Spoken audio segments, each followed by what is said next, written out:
renowned for your thoracic ring dance. I don't know anyone who has not seen your thoracic ring dance, and if you haven't seen it, go find it. How did that come about? When did that come about?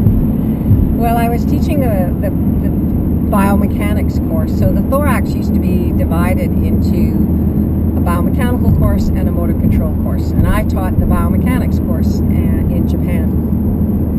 And there's a lot of words to describe what happens to one bone relative to the other, and then what the slides and glides are at the costotransverse and zygapophyseal joints during that motion. So typically on a course in Japan, there's 4 translators, and they work for about an hour and a half. I keep going, but they work for an hour and a half, and then pass the baton or the microphone, because it's exhausting. It's exhausting. Because in Japanese, it's not about translation, it's interpretation.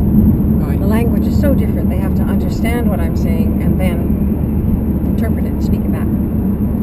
So I was trying to describe the biomechanics of thoracic rotation. So when you turn to the right rib posteriorly rotates, the left one anteriorly rotates, the thoracic vertebra side bend and rotate to the same side.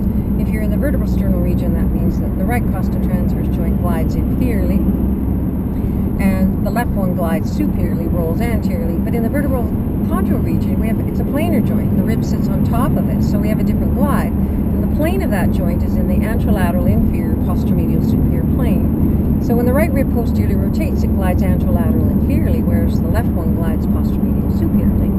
And I said it a bit slower. You have to love this. You have to love this.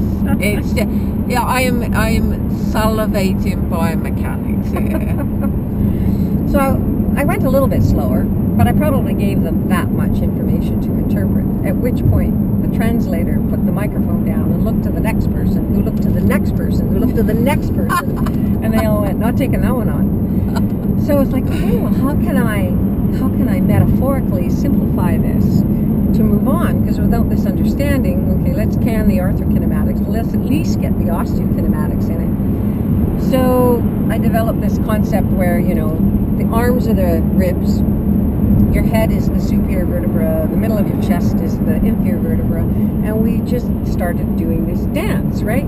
Turn your head to the right, externally rotate your right arm, internally rotate your left arm, and there's another small movement that occurs in conjunction with this ring movement, and that's the contralateral translation. The only person who's measured this is Manohar Punjabi. Remember, this is with the ring not tacked, and he's measured it to be about 1 to 1.5 millimeters. So it's very small, definitely palpable. So there's this contralateral motion that occurs. So after teaching this, later that night, I was taken to this restaurant in Tokyo that is a restaurant from Okinawa. So it's all Okinawa food, Okinawa dancing, Okinawa singing. And so the Okinawa dance is kind of like this, right? But as we all got up and started to dance, we just started to do the ring dance. So the word dance came from the experience at night from doing the Okinawa dance.